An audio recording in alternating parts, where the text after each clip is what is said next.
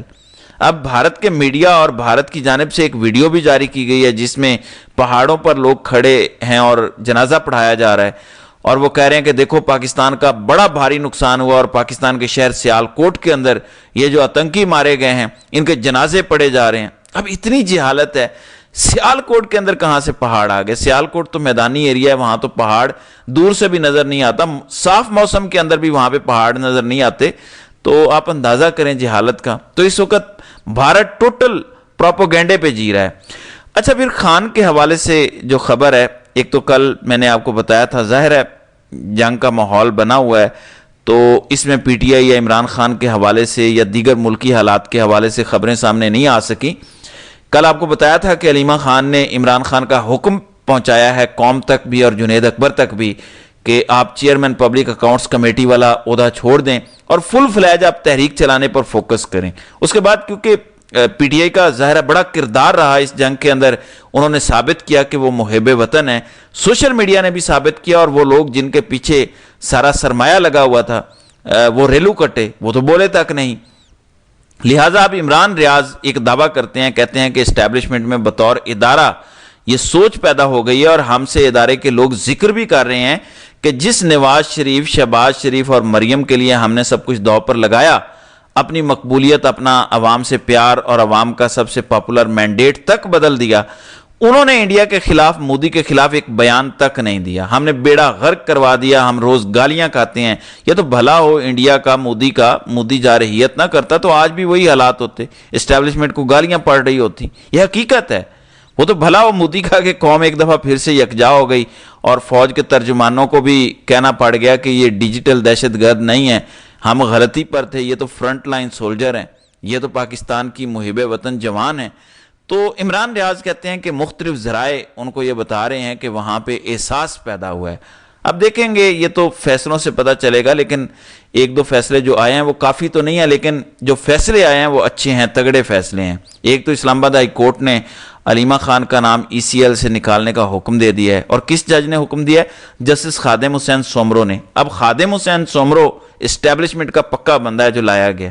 اب دوسری ساتھ ہی خبر سن لیں، دوسری خبر یہ ہے کہ رؤف حسن کا نام بھی پی سی ایل سے نکالنے کی جو درخواست ہے وہ منظور کرتے ہوئے رؤف حسن کو بیرون ملک سفر کرنے کی اجازت کے لیے ٹرائل کورٹ سے رجوع کرنے کی ہدایت کی گئی ہے، اور اس حوالے سے راجہ انعام امین منہاس نے درخواست کی سماعت کی۔ اب راجہ صاحب نے سماعت کی، اور راجہ صاحب کے بارے میں آپ سبھی جانتے ہیں کہ یہ پرو میکس ہیں اور اسٹیبلشمنٹ کے بندے ہیں۔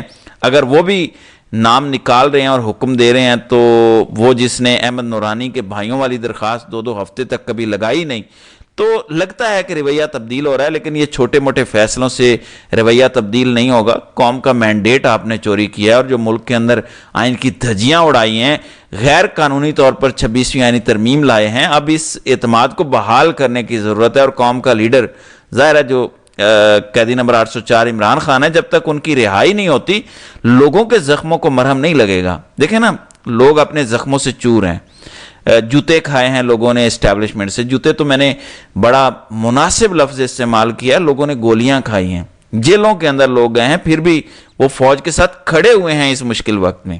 اب یہ تو فوج کو سوچنا ہے کہ اب انہوں نے کیا کرنا ہے۔ بہرحال اب سپریم کورٹ کے اندر 11 رکنی بینچ، وہ جو پی ٹی آئی کو مخصوص سیٹیں ملی تھیں اس کے خلاف نظر ثانی لگی ہوئی ہے، وہ سماعت ہوئی ہے جسٹس امین الدین خان کی سربراہی میں، اور اس سے پہلے 2 رکنی بینچ، 2 ججز جسٹس عقیل عباسی اور جسٹس عائشہ ملک اپنا بہت ہی تگڑا فیصلہ دے چکی ہیں۔ انہوں نے کہا کہ سیٹیں پی ٹی آئی کی ہیں، پہلے تو فیصلے پر عمل درآمد کرتے، اس کے بعد نظر ثانی لگاتے، اور انہوں نے کہا کہ مختصر فیصلے پر تو نظر ثانی کی گئی ہے، جو مین فیصلہ ہے اس کو تو کسی نے چیلنج ہی نہیں کیا، تو اب اس پر مزید سماعت ہوگی۔ خبر یہ ہے کہ سپریم کورٹ کے 11 رکنی آئینی بینچ نے مخصوص نشستوں کے کیس کی سماعت پیر تک ملتوی کر دی ہے۔